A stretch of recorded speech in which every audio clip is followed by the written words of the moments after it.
Африканската свинска чума лани крена голема прашина во државата, поради што беа преземени низа мощни ригорозни мерки со десеткување на фондот во малите и големите фарми и соодветно обештетување на фармерите.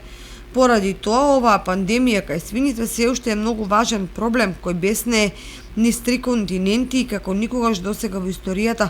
Болеста е толку широко распространета со повеќе милиони погодени животни, носејќи огромни економски трошоци, значителни нарушувања во трговијата и сериозно влијание на руралниот живот. Меѓу другото, во меѓувреме како последица на африканската чума во Кочанскиот регион, голем број одгледувачи во домашни услови ги затворија своите мини фарми, со што се намали одгледувањето на товени свињи. Впрочем, и добиточниот пазар во Облешево со месеци важи забраната за промет со прасиња и товени свињи, што ги блокира одгледувачите и им предизвикува сериозни финансиски проблеми.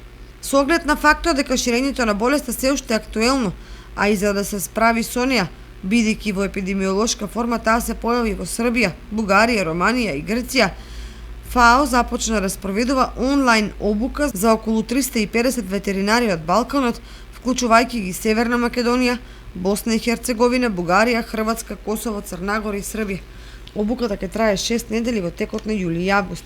За да се оптимизира подготвеност, рано откривање и одговор на можен влез на африканската свинска чума, важно е што е можно повеќе да се обучат оние во првата линија на одговор, а тоа се ветеринарите. Тие ќе действуваат на терен и ќе ги лоцираат евентуалните жаришта доколку се појават заради навремено действување.